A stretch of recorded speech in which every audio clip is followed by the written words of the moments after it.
எங்க பார்த்தாலும் நிலம், நீர், காற்று, ஆகாயம், நெருப்பு தான். இந்த சூரியனை பாருங்க சுடர் விட்டு எரிஞ்சுக்கிட்டு இருக்கு. அதுக்கு உள்ள என்ன போல ஒரு நீர் திரவம் இல்லைன்னா எரிய முடியாது.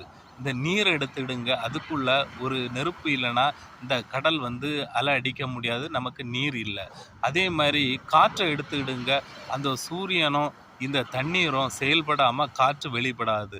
அந்த சூரியனும் அந்த நீரும் எரிஞ்சுக்கிட்டு இருக்கும்போது கொஞ்சம் வெளியே வரும்போது ஒரு வெற்றிடம் உள்ள உருவாகுது, அதுதான் ஆகாயம். அந்த சூரியனும் நீரும் சேர்ந்தது தான் ஆகாயம். அதே மாதிரி இந்த நிலத்தை எடுத்துக்கிடுங்க, இந்த எல்லாம் 4 எலமெண்ட் நிழல், நீர், காற்று இதெல்லாம் சேர்ந்து தான் பூமி. இதெல்லாம் சேர்ந்து தான் நம்மளுடைய ஜீவராசிகள். இது 5 எலமெண்ட்டும் இல்லாமல் இங்கே எதுவுமே இல்லை. பின்ன என்னங்க, வாஸ்து சாஸ்திரப்படி தெற்க பார்த்து வீடு போடக்கூடாது, கன்னி மூலை, வாய்வு, ஈசானி ஏன் தனித்தனியாக பிரிக்கிறோம்? இந்த 5 சேர்ந்தது தான் நம்மளுடைய மொத்த இயக்கமும். இந்த எங்கே பார்த்தும் வீடு போடுங்க, எதுவுமே ஒரு பிரச்சனை இல்லை. யார் என்ன சொன்னாலும் எல்லாமே இந்த 5ம் சேர்ந்தது தான் உலகம். இதுதான் இயக்கம் கண்டிப்பாக.